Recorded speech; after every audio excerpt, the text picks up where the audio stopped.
কুমারঘাটা থানায় দুটি হত্যাকাণ্ড সংঘটিত। পরবর্তীতে আমরা 7 জন আসামি গ্রেপ্তার করি। 7 জন আসামি গ্রেপ্তারের জবানবন্দিতে আমরা জানতে পারি তারা যাত্রীবেশে দুটি অটো ভাড়া করে সেই যাত্রীবেশে দুটি অটো ভাড়া করে নিয়ে যায়। পরবর্তীতে একটু নির্জন স্থানে যেয়ে হাওড়ের পাশে অটো চালককে তারা শ্বাসরোধ করে হত্যা করে অটোটি ছিনতাই করে নিয়ে যায়। পরবর্তীতে আমরা 7 জন আসামি গ্রেপ্তার করি এবং একটি অটো এবং 4টি ব্যাটারি উদ্ধার করি।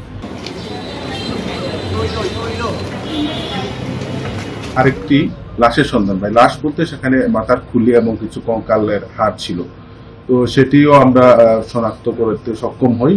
জানা যায় যে সেই হাড় এবং মাথার খুলিটি হচ্ছে হুমায়ুন কবির নামে একজন ব্যক্তির, সেও ওই ধর্মপাশার একজন অটো চালক।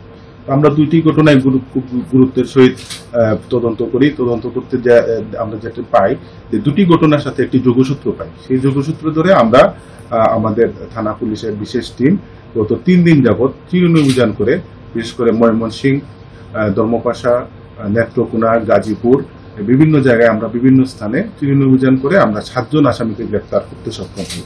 7 জন আসামিদের গ্রেপ্তার করার পর তারা সেই ঘটনাটি স্বীকার করে, এই 2 জন অটো চালককে তারা এই 7 জন মিলেই হত্যা করে সেটা স্বীকার করে।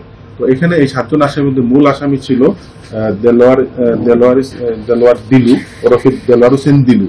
সে হচ্ছে মূল পরিকল্পনাকারী, মূল আসামি।